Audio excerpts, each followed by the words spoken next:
Taapsee ji, that was very, very beautiful. So this particular dance that you did was related to Shiva, as I could understand. Yeah? Can you just explain a little bit about that? This Kirtanam is one among the Panchabhuta Linga Kritis, Sthala Kritis, and it is in praise of Shiva, the deity of Chidambaram. Okay. The form of Nataraja, representing the element Akasha. Ah, okay. The Pallavi of this composition possibly rates among the grandest, beginning of all of Dikshita's Kritis. He had chosen to start it with the word Ananda. In the first 4 words itself, he sets the context and establishes the Kshetra with its significance. Okay. Dancing form, Tandavarupam, of Lord Shiva is brought forth in its full majesty. The word Chitsabha refers to the sanctum sanctorum, to the hall of consciousness, or Mount Kailasha, or the temple Chidambaram, or a dead body. Okay. Also, the word Isha is used in different contexts in the Pallavi itself. Okay. First as the Lord, and then as husband or consort. The physical description gets completed by mentioning the consort goddess Shivakamabandi. The Lord has a resplendent appearance that equals million suns, can bestow bliss as well as salvation. He stays in the heart of yogis and famous for protecting Samrakshana, the weak and the downtrodden. Okay. This cosmic dance is witnessed by the sages Patanjali and Vyagrapada. Dikshita goes on to describe the Lord as the one wearing Bharam, the Ganges and the moon, and the one with the blue neck, Neelakandharam, Neela. the foundation of all sacred places, and Lord of all named and living. He is dressed in tiger's skin, lives in Chidambaram, and is the Lord of the universe, Vishveshwaram. He is compassionate with a soft heart, as soft as fresh butter, and praised in Vedas.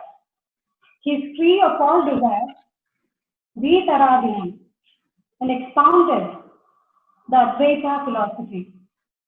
He derives pleasure in music, and his cosmic dance causes life and beyond.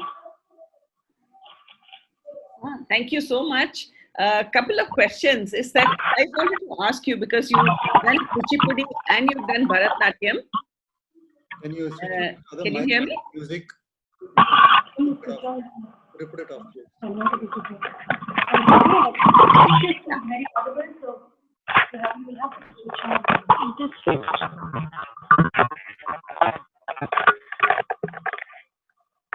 on. Can you say something so that we will know whether we can hear? Yeah.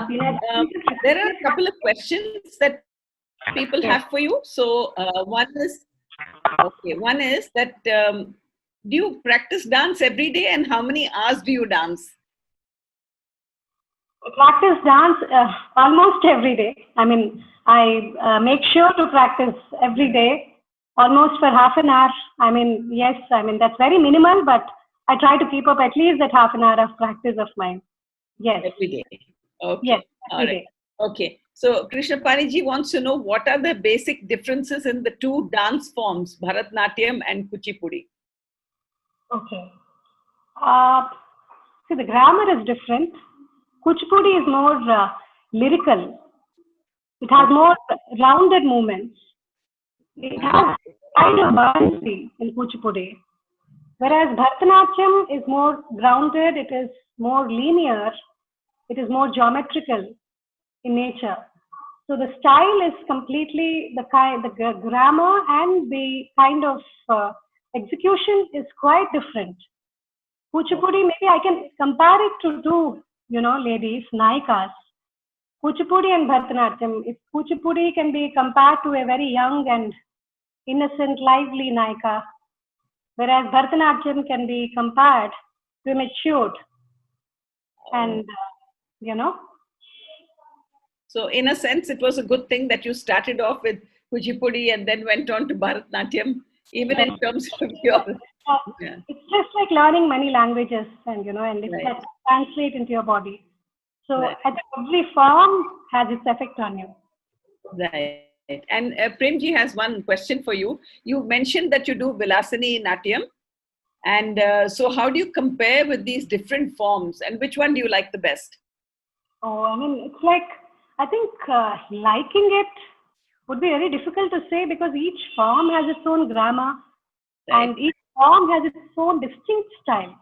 Again, I should also say that there is also similarity. It's like, the ocean and Hmm. different rivers, merging into the ocean. So when I think each form, I mean, when I say Kuchipudi, I find it very energetic.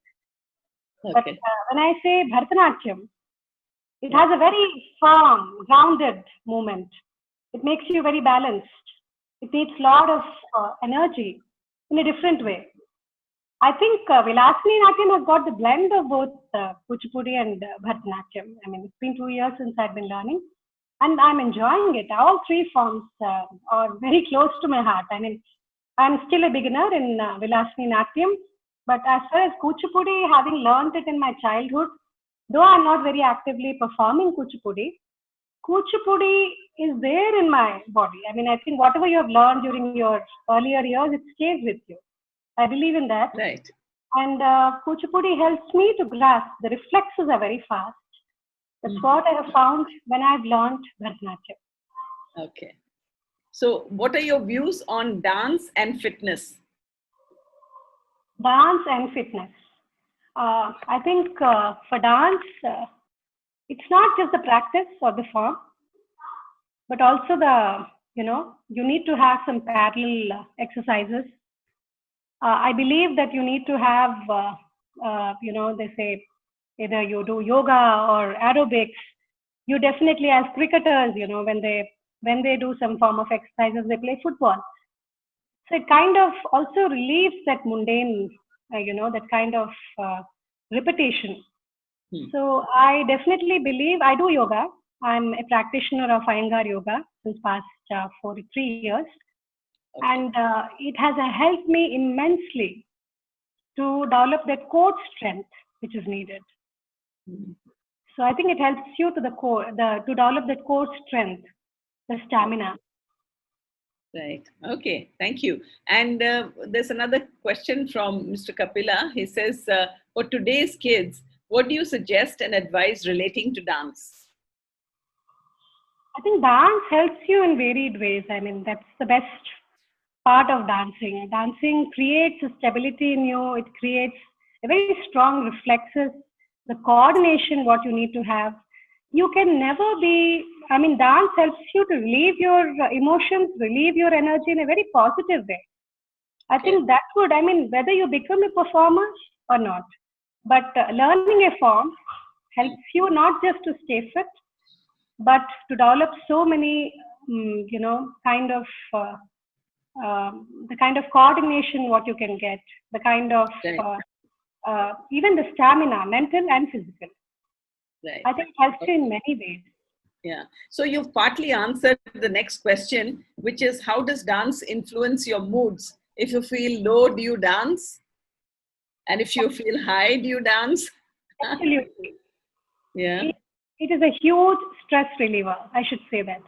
Okay. I mean, I think it all depends upon the kind of practice what you put in, and it becomes a joy rather than a stress, stress factor. I mean, anything which you get comfortable with, it becomes a stress buster.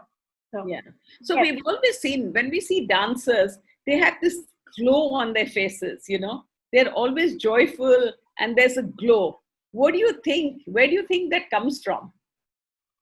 I think that also comes from your inner stability, training, and also the kind of posture what you're supposed to be in. Because in yoga, especially when I'm practicing Iyengar yoga, our teacher always says that keep your chest straight. That would never make you go down with your emotions. You will never feel low. So I think because in dance it's the same, since the foundation, since the beginning, we always keep telling, make your spine straight. You can never slouch in dance. You need to have a very erect spine, which always helps you to keep your, spirits high. I should definitely say that. And on a very, very, this is a very interesting one. As a dancer, have you managed to get your husband to dance to your tunes? Tunes, but I think he has played a major part. You really need your family support. All the. I'm blessed to have, after my parents, to equally have a family who is very much interested, shows keen interest, is critical, gives his views, and equally takes part in my journey. Yeah, I'm completely blessed. I also have 2 daughters who are learning dance and music. So I think as a family, we are all participating together. I should say that. Oh, that's really lovely to hear. Are there any more questions? Does anybody have a question for Vamsi? I think we've exhausted the questions on the chat. If anybody wants to actually ask a question, you can unmute yourself and ask. So I had a question for you, because we talk about all these dance forms coming from the Natya Shastra, right? Is that correct? So then, how much of this kind of Shastras do you learn as opposed to just the physical dance form? How much do you have to learn about scriptures or, about stories or, all of that? Mm-hmm. How much of that do you do? Again, see, as a part of the curriculum, what you have is very limited. Okay. I think it's more to do with how you go about with your practice, what you learn. So the basic curriculum is set in a limited way, definitely. But then I think it's an individual's, interest and their effort, what they put in. Right. Okay, that does answer my question. Any more questions? Otherwise, we are actually at nearly at 8 o'clock and we can close. Somebody says, very graceful rendition, Madhvi. I wish the audio was better. Yeah, I know we usually have a problem with the audio because, it's not the best thing. Zoom is actually meant for conferences and not so much for dance forms. So we have can I say something? Yes, please go ahead. I'm Vijaya Ram here. Hello, Auntie. Madhvi, hello. Yes. I know for sure that you are learning music, especially Drupad. And what kind of exposure do you have for Carnatic music? And does both Hindustani and Carnatic music complement your dance? If so, in which way?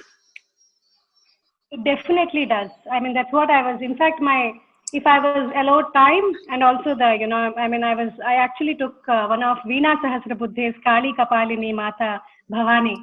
So, in fact, I was talking to Veena ji and I was telling her yesterday, I mentioned about Drupad, that we got trained, and I'm very much influenced by both Carnatic, having been a student of Carnatic and been introduced to Drupad. Music has been a part of my life, and it helps you to notice the nuances, definitely. And also, I think it reflects in your body. It reflects the kind of, when you are getting comfortable with the music, the raga, the way it flows, you get connected in a better way. I think it would definitely have an impact on your way of rendition. You are also a teacher, right, Madhvi? So, yes, do you think your students also, do you recommend them to learn music also simultaneously, which would probably complement the dance? It should definitely complement dance. I always keep telling them that first you have to learn the musical part. The training would be like that would be the best thing which can happen. If you are a dancer and a musician, you're also a student of music. But even then, otherwise, when I teach, I ask them that you're supposed to learn the music first, get into your mind, get into your head, and then dance becomes much easier for you. Quite true. Good. Thanks. Thank you so much. Thank you so much, Vamsi ji. And that was just a very, very enriching session and a beautiful performance. So thank you so much from Ritambara Wellness and the School of Ancient Wisdom. And thank you all the participants for your presence here from all of us at Ritambara and the School of Ancient Wisdom. And we look forward to your presence at all our future webinars.